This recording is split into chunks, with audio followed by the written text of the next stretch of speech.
po! Ito na naman ang inyong lola, nagbabalik. Napakatagal po na hindi ako nag-upload kasi medyo nagkasakit po ang inyong lola. Dala siguro ng medyo katandaan na. Yun. Tapos guys, gagawa ko ngayon ng kaftan. Meron ako ditong dalawang tela na chalis cotton. Ang yardage po nito ay 1 1/4 na 60 ang width.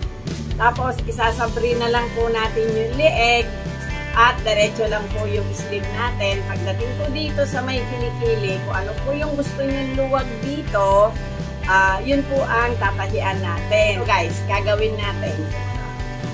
Guys, ginawan ko pa rin naman ng simpleng pattern. Ito yung sa likod. Down 2 inches lang po kayo sa likod. Yan po yun. Ito yung isang kabiyak at ito yung isa. E bali, ito yung dalawang likod at ito yung dalawang harap. Tapos guys, sa harap, 3 inches ang ibinaba natin. 3 inches by 3.5. O, ganito lang yung guys. O, ito na yung front. Dito po tayo sa back. Ganun din. 2 inches by 3.5 inches. O, ito na siya guys Ang gagawin ko ngayon, lalagyan ko muna ng facing yung back, facing yung likod, pagdudugtungin natin yung shoulder, at ipakikita ko uli po sa inyo. O guys, ito na. Tinabasan ko siya ng facing yan, tapos inedging na natin yung tabi. Ito yung dalawang front. Ayan, inaspili na natin yung facing, tapos ito yung dalawang back. Yan, i-attach ko muna uli guys. O guys, so, ito yung nilagay natin facing. Pagkalagay ng facing, gugupitan nyo siya ng konti-konti, pero wag nyong paabutin sa sinulid.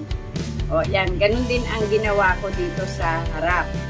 Ngayon, pag nailagay nyo na po yun, itong dalawang facing na to, yan, lagyan po ng aspile.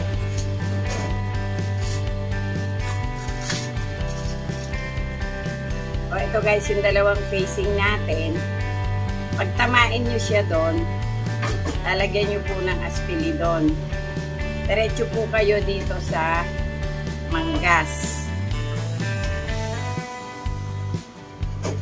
O, ito guys. Kailangan kasi itong dalawang to, magtama yung 1/16 ninyo, yung tinahi. O, yun guys.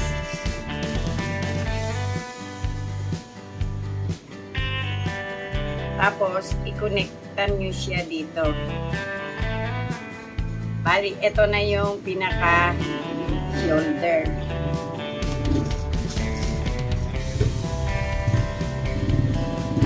O, yan guys.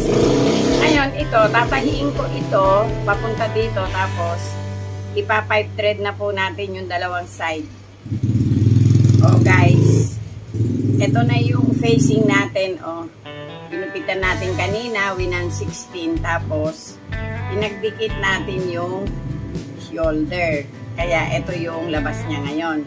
Ngayon, itong facing na to, idadapa ko siya dito, idadapa ko rin dito sa kabila, at tatahian natin itong tagiliran ng diretso, laylayan to laylayan, magkabilang tagiliran. O guys, ito na yung ating kaftan dress, semi-kaftan. O, yan. Natupian ko na yung dalawang side. Tapos guys, yung facing natin, ito, naidapa ko na. Ngayon, ito, pagdidikitin natin yung parehong shoulder. O, ito siya guys. Yan. Tapos,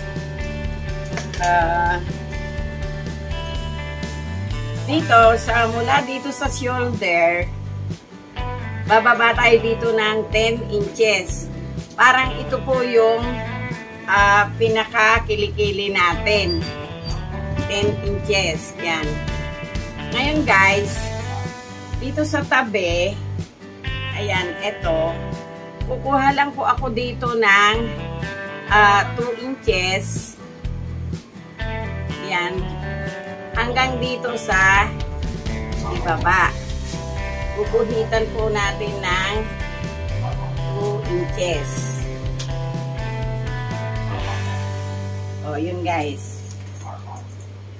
Ito yung ating meter stick. Yan. Yan.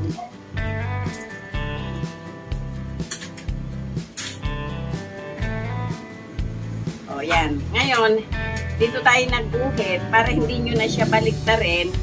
Ito, i-fold na lang po natin. Tapos, dito nyo na po siya guhitan.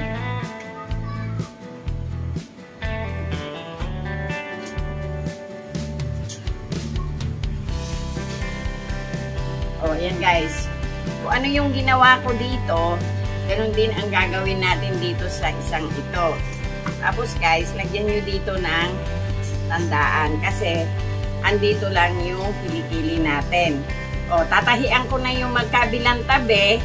Tapos tutupian natin magkabilang ito.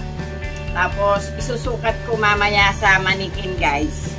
At ito ay tapos na.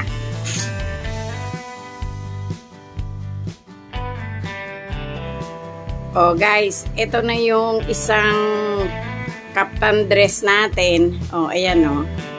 Yan. May palikpik yan, pero hindi po masyadong malapad kasi nga po 60 lang ang width ng tela, pagkatapos 1 1/4 lang siya. Yan. Susubukan natin isuot naman yung pula.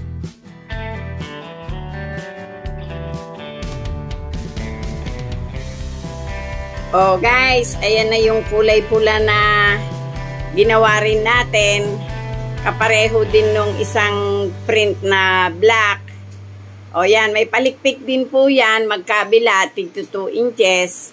Ang luwag po ng body niyan ay bali 66 inches. Kaya pwede po yan sa malusog, pwede rin po yan sa slim. Wala nga lang pong bulsa yan. O yan guys, madali lang po yan gawin. At kung nagugustuhan nyo yung vlog ni Lola, yung ginagawa ni Lola, huwag nyo pong kalimutan mag-subscribe, mag-like, paki-share na rin po. At sa mga nanonood ng binablog ko, salamat po sa inyong lahat.